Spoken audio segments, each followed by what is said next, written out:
os doy la bienvenida a este canal. Esto es La Ola Silvestre, yo soy Mónica y hoy os traigo la siguiente tanda o segunda parte, no sé muy bien, de Leyendo Italia en femenino. Os dejaré la primera parte, por si no la habéis visto, en la cajita de información. Y ahora os quería comentar una serie de cosas. Primero, no llevo micro, porque el vídeo lo había grabado, pero sin audio, por lo visto. Por lo tanto, voy a grabar sin micro. No sé cómo se va a escuchar, espero que bien. Llevaba media hora hablando. Bueno, ya está. Segundo intento. En segundo lugar, tengo aquí un PowerPoint. Esto es importante porque voy a exponer bastante información, de manera que iréis viendo que, pues, puedo bajar la mirada, ¿no? Para ver de lo que estoy hablando. Y también deciros que obviamente esta información no es mía, no es de cosecha propia, sino que iré pues citando las personas o las fuentes de las cuales pues he sacado esta información, de manera que la dejaré en la cajita de información. Vamos allá. Vamos a empezar con Ana María Ortese. Ella nació en Roma el 13 de junio de 1914 y murió en Rapallo el 9 de marzo de 1998. Fue escritora y periodista. Muy importante comentar que fue periodista porque esto se verá plasmado en el libro del cual vamos a hablar. Nació en el seno de una familia humilde, fue la quinta de 6 hermanos. Su familia fue bastante errante y vivió entre Nápoles y Trípoli. Sí, perdón. Sí que es verdad que ella nació en Roma, pero básicamente se crió en Nápoles y también estuvo viviendo un tiempo en Trípoli, como digo. Aunque inició estudios de piano, al morir su hermano en la Martinica, porque estuvo en una especie de misión, ella cambió por los estudios de piano por la literatura y empezó a escribir. Fue autodidacta, aprendió español y francés por su cuenta. Empezó a publicar en revistas a partir de los años 30 y en 1975 se estableció en Rapallo en soledad y aislamiento. Ahora voy a hacer referencia a ello. Ganó el premio Viareggio, muy prestigioso en Italia, uno de los más importantes, por la novela que os presento, y el Strega también con la novela Poveri Semplici. Entiendo que esta novela no está traducida al español, en 1965. Tuvo polémicas con ciertos círculos intelectuales italianos, de modo que se alejó. Esto se dio por la novela de la cual venimos a hablar. Bueno, le estoy llamando novela, pero es que es un libro porque no es una novela, o sea que es un compendio de relatos. Ahora os contaré. El libro en cuestión lo que le supuso fue alejarse de este círculo intelectual, como digo, por considerar este círculo de intelectualidad que ella había hecho una novela contra Nápoles.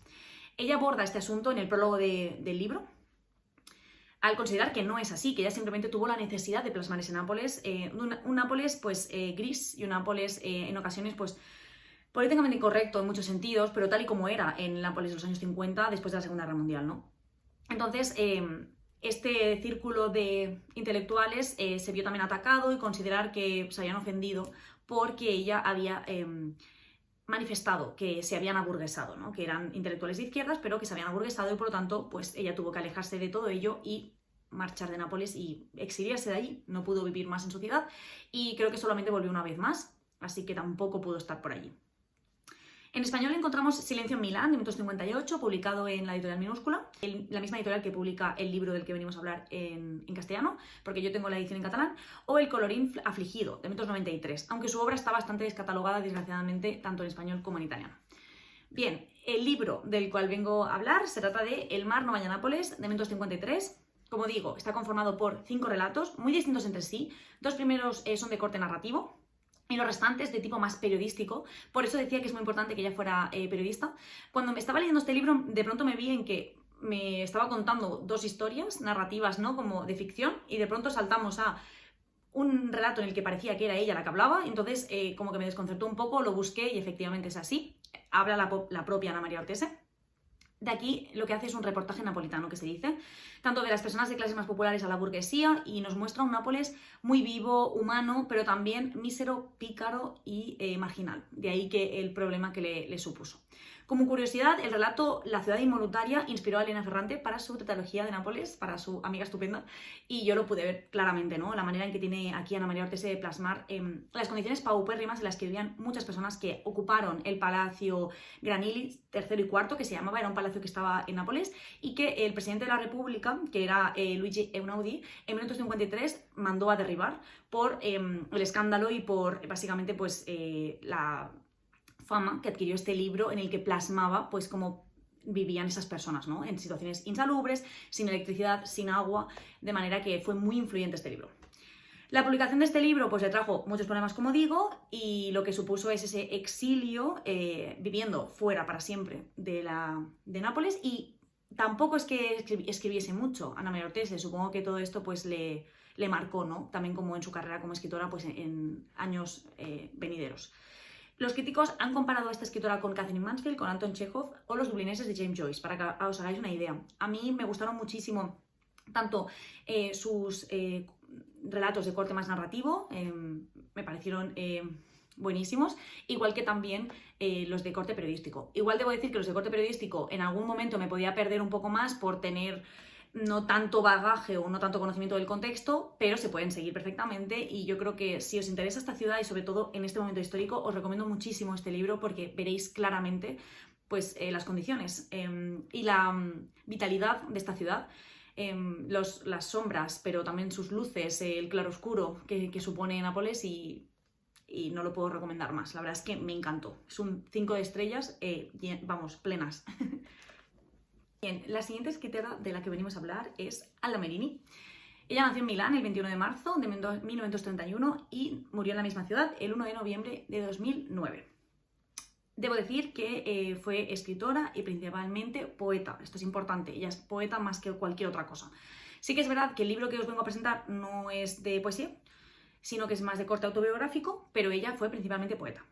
Nació en el seno de una familia humilde, siendo la menor de 3 hermanos, y también quiero decir que gran parte de la información que yo he extraído de Alda Merini se da a raíz de un programa de la radio UNED, que también os dejaré en la cajita, a través de las palabras de la filóloga catedrática Mercedes Arriaga y la primera traductora al español de Alda Merini, incluso la conoció en persona, así que lo que voy a plasmar es de dicha catedrática.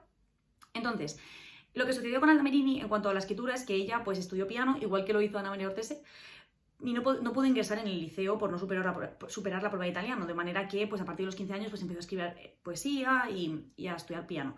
El escritor de la época, que era Giacinto Spagnoletti, la encontró y la acogió bajo su ala para publicar sus poesías. De hecho, la incluyó en la antología de la poesía italiana del siglo XX, considerándola una de las grandes. Ella pues tuvo contacto, ¿no?, con Pier Paolo Pasolini, con Maria Corti, Giovanni Raboni, que son una serie de intelectuales y unas figuras italianas de la época, y todos valoraron muy positivamente el trabajo de Alda Merini. Es importante señalar que Alda Merini tuvo que convivir toda la vida con los ingresos psiquiátricos a los que se vio forzada. Ella vivió siempre con el delirio en ese sentido, ¿no? No me gustaría decir o clasificar si ella verdaderamente tenía algún trastorno mental, no lo sé, no soy psiquiatra, pero sí que esas condiciones, ¿no?, de esos ingresos, esas entradas y salidas, le condicionaron para siempre, tanto en su obra como en su vida personal, como en la relación con sus hijas. Entonces, sí que a raíz, como dice Mercedes Arriaga, de una depresión postparto de su primera hija, pues se vio forzada a ser ingresada por el marido, que la obligó a que la ingresasen en un hospital psiquiátrico de Milán. Entonces, a partir de aquí, pues ya no sé si eso derivó a otras consecuencias mentales, pero sí que es importante determinar que Alda Merini pues, se vio muy marcada por estas circunstancias toda su vida, ¿no? Tuvo 4 hijas con las que mantuvo una relación complicada debido a estos ingresos, como digo. Ella pues estaba ausente, no las pudo criar, no pudo estar con ellas, entonces incluso dio a luz a una de ellas, debo decir, en uno de estos hospitales psiquiátricos en unas condiciones horribles. De la maternidad, Alda Merini declaró: la maternidad es un sufrimiento, una alegría muy dolorosa, puedes separarte de un amante pero no de un hijo. Por tanto, según Mercedes Arriaga, ese tema principal de Alda Merini en su obra es el cuestionamiento de la locura como la normalidad, ¿no? Para ella era vivir en esa normalidad. Su poesía, por suerte, fue muy reconocida, y digo por suerte porque no siempre es así, ¿no? Desgraciadamente, con muchas escritoras mujer durante el siglo XX y anteriormente. Ella se vio galardonada con el Viareggio también en 1993 y con el Eugenio Montale, entre otros, y en varias ocasiones fue candidata al premio Nobel. Sin embargo, ella dijo que para ella ya haber sobrevivido a sus condiciones y a todas las experiencias que ha vivido, para ella ya era el premio Nobel, ¿no? Ya era como haber recibido dicho galardón. En los hospitales se vio continuamente pues, anulada, vejada, incluso esterilizada, pues por desgracia era una práctica muy común en los psiquiátricos de la época, esterilizar a las mujeres. Y Merini apoyó activamente la ley Basaglia, que en 1978 abolió los manicomios y puso fin a los ingresos forzosos pues de los pacientes, ¿no? En los últimos años, desgraciadamente también fue bastante controvertida. Muchos medios sensacionalistas o de tertulias del corazón, pues la llamaban para participar en programas de este calibre, y entonces pues se convirtió un poco como en una especie de figura a la que preguntar cosas de su vida personal, y entonces eso denostó un poco su obra, como dice Mercedes Arriaga. Pero no podemos olvidar que su obra es fantástica y que era una mujer increíblemente talentosa, y que a pesar de esa parte personal de los últimos años en los que ella estaba pues en un declive de su vida, incluso de sus pues capacidades, y no podemos olvidar pues que en ese aspecto aún así se convirtió en una de las poetas más importantes italianas del siglo XX, ¿no? Entonces recordar especialmente la importancia que tiene la poesía de Alda Merini, más allá de las controversias que podía haberse visto inmersa pues los últimos años debido a esta situación, ¿no? La obra en español, por suerte, es bastante extensa. O sea, puedo decir que encontramos, y yo solamente aquí he dejado unas pinceladas, ¿no? Encontramos La Tierra Santa, de 1984, por ejemplo. También encontramos Delirio Amoroso, de 1990. Está publicado en Alta María, o sea que este no creo que yo tarde mucho en leerlo. También encontramos Delito de Vida, de 1994. Si no recuerdo mal, creo que esto es una especie de autobiografía que ella escribió de lo que ella consideraba su vida, un delito, de algún modo.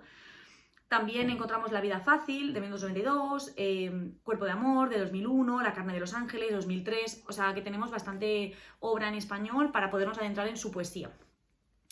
Y en el caso de Alda Merini, yo vengo a hablar de La Loca de la Puerta al Lado. En este sentido encontramos que está traducido por Raquel Vicedo, y que no es una especie de biografía como tal, porque está dividida en 4 partes, que son el amor, el secuestro, la familia y el dolor, que sí que son de corte autobiográfico, pero que no es una biografía al uso, digamos, ya que nos narra sus vivencias en temáticas enmarcadas o esferas de su vida importantes de manera muy fragmentaria y muy desordenada. Entonces, aquí también podemos ver pues ese delirio, porque ella hace como muchas alusiones a temas más místicos, incluso a reflexiones, a mucha introspección, y sobre todo pues ella plasma cómo vivió pues todos esos abusos, todas esas vejaciones, todas esas privaciones de libertad, especialmente tanto de actuar como de vivir, como de estar ingresado, ¿no? Y las relaciones que tiene pues con sus hijas. A mí la verdad es que este libro, os quiero leer lo que escribí sobre él, porque creo que es un libro como muy subjetivo en ese aspecto, y yo escribí en este aspecto: este libro me ha parecido de una fuerza de desolación, desamparo y tristeza alucinantes. Ha habido algún momento en el que un nudo se ha instalado en mi estómago. Qué injusto todo, qué pena que Alda tuviese que vivir todo aquello. Hay un momento en el que ella dice que espera que este libro le dé la paz que ella necesitaba, ¿no? Y la tranquilidad, y yo solo espero y confío en que así fue. Espero que fuera de ese modo, ¿no? Que ella pudiese encontrar la paz mientras lo escribía. Y al final, La Loca de la Puerta al Lado hace alusión a la manera en que tenían sus vecinos de llamarla. La llamaban así, y entonces ella pues se apropió de ello para poder escribir este libro precioso y durísimo, pero que os recomiendo muchísimo. Y para ello quería enseñaros, bueno, aparte de que lo tengo bastante subrayado, es que no se va a ver porque lo tengo de color verde, o sea, no se va a ver. Ha habido un momento en el que incluso yo escribía cosas como qué duro, precioso, Dios mío, de la manera en que me dejaba, ¿no? Impactada. En el apartado de la familia, Alda Merini escribió un poema muy bonito, pero desolador, que dice: La familia. Nací el 21 en primavera, pero no sabía que nacer loca, abrir la tierra, podía desencadenar una tormenta. La verdad es que me queda pendiente leer su poesía, pero si queréis acercaros o entenderla, al menos, ¿no? Queréis entender a esta escritora antes de acercaros a su poesía o después, os recomiendo muchísimo La Loca de la Puerta al Lado, porque creo que de una manera bella, introspectiva y muy personal y muy valiente, porque explicar todo lo que explica aquí me parece que requiere de una valentía enorme, y de una honestidad y de una generosidad. Así que no la puedo recomendar más, la verdad. No sé si se puede ver, ¿no? Lo que siento, pero la conexión que he sentido con Alda Merini ha sido automática después de leer este libro. A continuación vamos a una repetidora de esta sección, que es Natalia Ginzburg. De Natalia Ginzburg ya hablamos anteriormente, y por eso no voy a hacer alusión a su vida personal. Si os interesa, os dejo, como os he dicho, el primer vídeo de esta tanda abajo. Sí que voy a decir que es una escritora que nació en Palermo en 1916, por lo tanto ella sería anterior a Alda Merini. Sin embargo, he decidido que lo mejor era poner 2 autoras nuevas primero, y la repetidora, entre comillas, vamos a decir, la tercera, y otra nueva al final. Creo que así como que podría tener como más sentido. Entonces, de Natalia Ginzburg no traigo una novela al uso tampoco. Me estoy dando cuenta de que solo hay una novela en este vídeo como tal. Traigo unos relatos o unos ensayos autobiográficos, no sé cómo definirlo, y una obra de teatro. O sea que traigo dos. Vamos a empezar con Las pequeñas virtudes, de 1962. Este es de 1962, el siguiente es del 64 y la novela de la última autora es del 63, por lo tanto estamos en la misma década.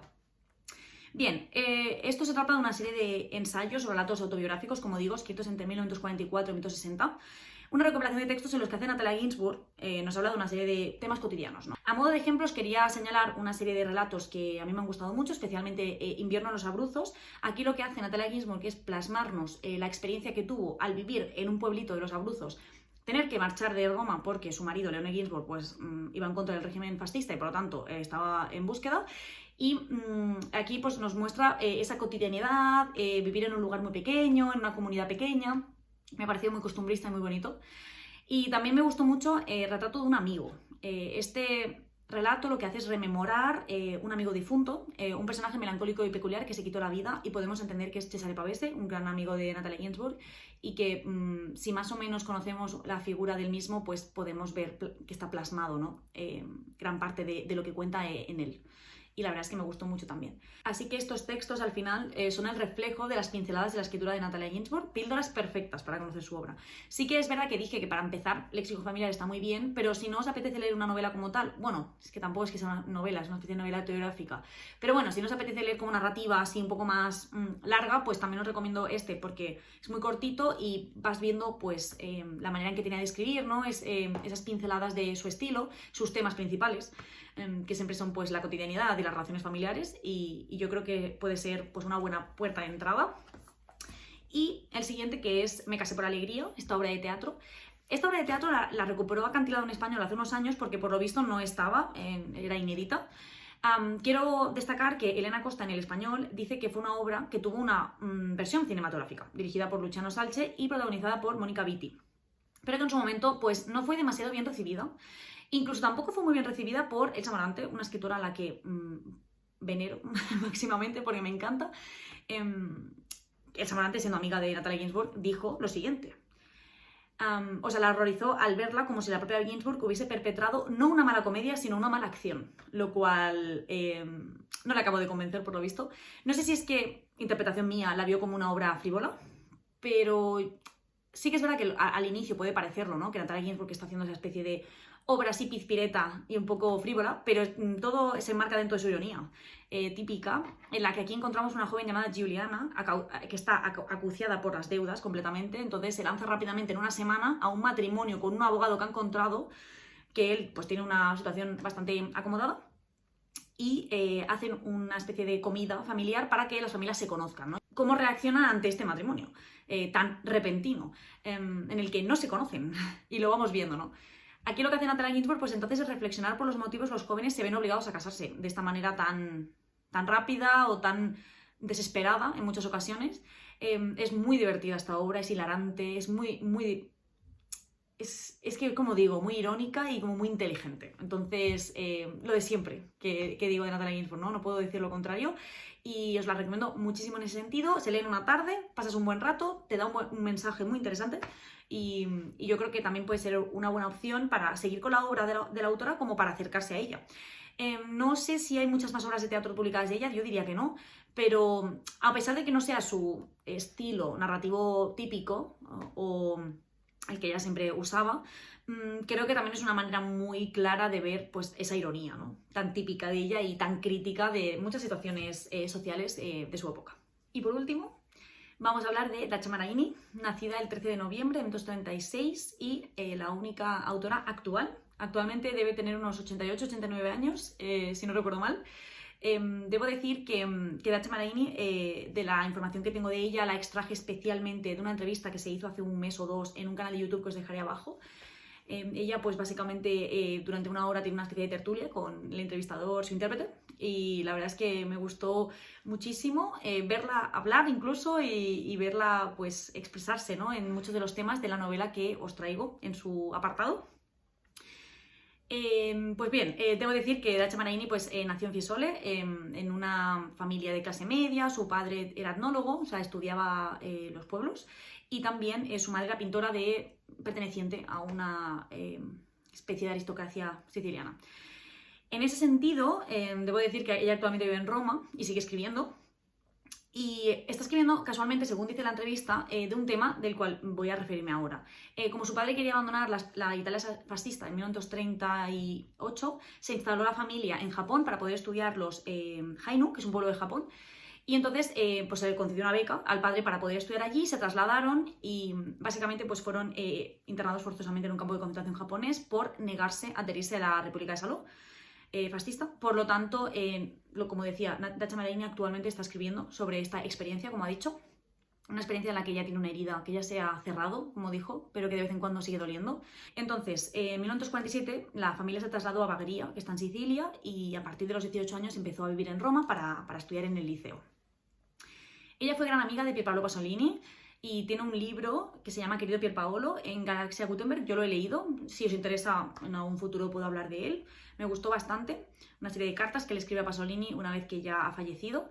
La gran inspiración de Dacia Maraini para escribir fue su padre. Ya a los 13 años ya participaba en unos periódicos y a los 17 pues escribió su primera novela. Era muy prolífica y una de las más traducidas actualmente en Italia. Ha escrito novela, poesía, teatro, guiones cinematográficos incluso. Y otras novelas que tenemos traducidas al español, por decir algunas, son Memorias de una ladrona, de 1972. Este libro yo lo he leído, así que en un futuro os hablaré. Amor robado, de 1994, Isolina, La mujer descuartizada, de 1980, La larga vida de Mariana Ucría, de 1990, Bagheria, del 93, entre muchos otros. Por suerte tenemos gran parte de su obra traducida al español, lo cual a mí me hace muy feliz. Y así podemos seguir conociéndola. Bien, no me demoro más, la novela de la cual estoy hablando es Los años rotos. Como he dicho, de 1963, marcar en el movimiento existencialista porque había, se plasmaba mucho en aquella época, ¿no? Ese desencanto de la juventud y las pocas posibilidades laborales, pero ella sí que le da una visión femenina, ¿no? O sea, aquí tenemos a Enrica, que es una adolescente de 17 años, vive en la Roma de los años 60 en la periferia, por lo tanto ella pertenece a una clase más popular. Ella vive en una especie de ambiente de pasividad y desidia. Sus padres están ausentes, su padre intenta construir jaulas de pájaros para venderlas de manera infructuosa. Y esto, según dice Dacia en esta entrevista, es básicamente pues un simbolismo, ¿no? Algo simbólico. Porque el propio padre se ve enclaustrado y se ve prisionero de su propia vida y de este modo pues crea esas jaulas, ¿no? Y la madre pues está en una especie también de rutina propia y no le presta la atención necesaria a Enrica, ¿no? Entonces lo que hace Enrica es pues buscar el cariño en otros lugares, ¿no? Y se ve abocada a relaciones con chicos y el sexo es la manera pues que tiene de generar esa desidia. De generar, sí, de gestionar, ¿no? La desidia y la resignación de su destino. Al final no tiene muchas perspectivas laborales y de esto Dacia Maraini dice que se fijó en sus compañeras de la época, en sus amigas, cuáles eran las posibilidades laborales de las mujeres, ¿no? En los años 50-60 en Italia, que eran muy pocas. Entonces, de este modo, pues ella pudo plasmar eso en este libro y se puede ver claramente la desidia que siente Enrica, que se traspasa al lector y que tú también pues, participas de ello. Y eso es lo que más me gustó. Esta novela para mí fue mi mejor novela de 2022, mi mejor libro, mi mejor lectura, lo que más me gustó de 2022. Creo que venía de leer Elena Ferrante unos años atrás, no había vuelto a prestarle atención a las escritoras italianas durante aquel tiempo, recuerdo que había leído muy poquito, y toparme con Dacia Maraini me volvió a transportar pues a este tipo de novela que tanto disfruto, ¿no? Que es plasmar la situación de las mujeres en ciertos contextos, y en este caso pues en la Roma de los años 60, ¿no? Sí que recuerdo que había leído a Livia Stefani, como habéis visto en el anterior vídeo, pero como digo, había descuidado bastante a las escritoras italianas y volver a toparme con Dacia Maraini fue como resurgir y renacer de algún modo, ¿no? Por eso creo que le tengo tanto aprecio a esta escritora. Y ella también comenta que respecto a las clases sociales, pues la guerra había dos clases sociales muy marcadas, ¿no? Una clase más aburguesada y una pues una clase más baja. Las clases más bajas se vieron más empobrecidas a raíz de ello y las burguesas se vieron pues más enriquecidas, y de esto también lo quiere plasmar Dacia Maraini en esta novela, ¿no? Al final pues es esto, es ver las pocas perspectivas de una chica joven, ese desencanto en el que vive porque no le queda otra manera de gestionarlo. Os recomiendo encarecidamente, si os interesa, la entrevista que os digo, porque ahí ella pues se explaya mucho más, explica mucho más el tema de clase social, haber escrito esta novela, un poco pues los temas políticos que pueden entrañar y que se pueden aplicar a la actualidad, porque ella hace mucha alusión a los jóvenes actuales y me gustó muchísimo, así que os la recomiendo encarecidamente. Y bien, este vídeo ha llegado hasta aquí, espero que no sea eterno ni muy largo y que no haya vomitado muchísima información, que haya tenido todo pues un orden, espero que sí. Deciros que yo disfruto muchísimo de esta sección, yo diría que es mi favorita del canal, pero no la puedo traer tan a menudo porque requiere de muchísimo tiempo y trabajo, he tardado mucho en ponerme a hacerla y a recopilar todo esto, pero no me importa porque me encanta. De todas formas, no es una sección que vaya a poder traer muy a menudo porque tengo que darme espacio y tiempo para poder leer más escritoras y traeroslas. Todavía tengo algunas en la recámara, pero otras las tengo pendientes y pues me gustaría ir leyéndolas poco a poco. Y nada, deciros que si os ha gustado, pues que le podéis dar like, os podéis suscribir, activar la campanita para que os llegue la notificación de futuros vídeos. Si habéis leído alguno de estos libros o si los queréis leer, me encantará saberlo. Como siempre, me podéis escribir y os contestaré. Os recuerdo también que os dejo, como ya he dicho, todos los links, todas las fuentes y mi Instagram en la cajita de información. Muchísimas gracias por verme y nos vemos pronto. ¡Chao!